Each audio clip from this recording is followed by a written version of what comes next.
Hello, and welcome to another update video about Solana. Just a quick update. Bitcoin quite friendly today. Yeah, completely escalating actually. Solana doing what it's supposed to be doing really. In the last video, I gave you a resistance area to watch out for. So we were watching for the price to get into this resistance area where it can now, let's say, confirm to us if the decline has already begun. Or if we see a break above that $64 level that I already mentioned in the last video, we would have a signal that the B wave is still extending, which is absolutely still possible. But we'll see. I mean, the market will tell us. It's all about this resistance area now, which is basically here or can be understood as target for this wave 2. The price already respected resistance, but we haven't really had a major rejection.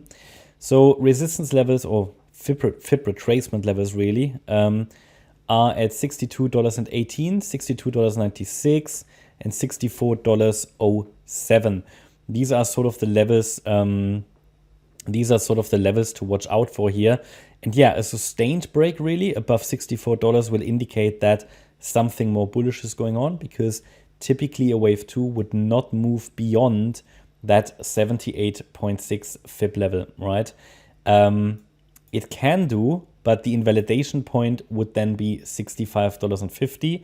And typically from experience, I can tell you that typically they would not move beyond that. The price would not move beyond the 78.6 FIB level, right? And then still, come down. So in most cases, a break of that level would mean a significant, okay, if it's a breakout to the upside, maybe not, but it would mean that typically then that B wave is likely just extending, right? Because it reduces the likelihood that the decline has already begun.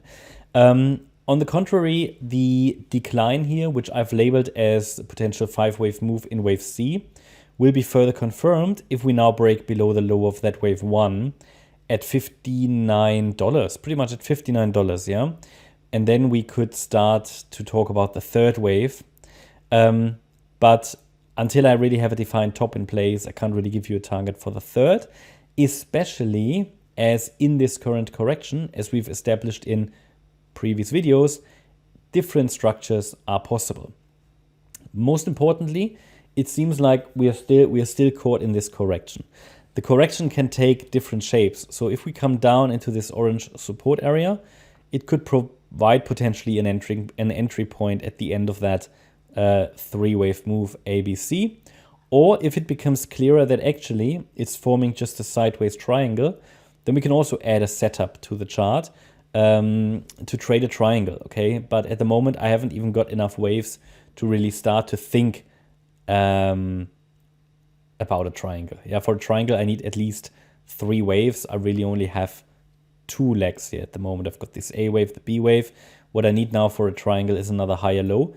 Yeah, so a break below that low here that was made in November, 21st of November, at $51.30. A break below that would basically rule out the triangle idea and would confirm that 5-wave move that we've got here on the chart. But to keep the triangle thought alive, yeah, a higher low, lower high, and another higher low would be needed.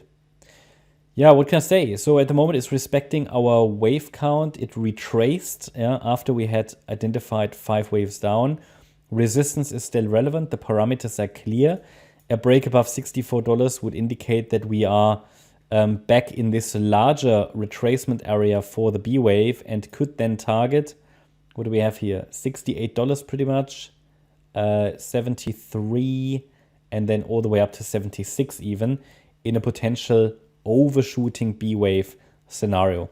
It's quite noteworthy though that while Bitcoin is going all the way up to 44K now, Solana isn't doing much, okay?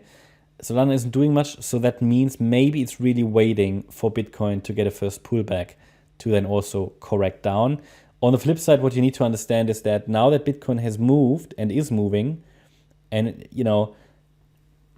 at some point when Bitcoin is consolidating, at least historically, when everybody starts to talk about Bitcoin, and Bloomberg started yesterday, right, with that ridiculous prediction, when the mass retailers are coming in, and they're already coming in, otherwise the price wouldn't move. So when the mass retailers are coming in, then you will start to see then also some of that liquidity flow into altcoins. Because most retailers will buy Bitcoin, yeah, whereas many people will then start to take profits, and then the crypto crew will invest in the altcoins, and that's when they really start to escalate. And when everybody talks about the altcoins, that's when the uninformed will start to buy the altcoins, and that's when it's best to cash out completely. Okay, so yeah, not much more to add. So I hope you liked the update. If you did, please hit the like button, leave a comment and subscribe. And if you really like the content, then please check out the channel membership. Thanks a lot for watching. Bye-bye.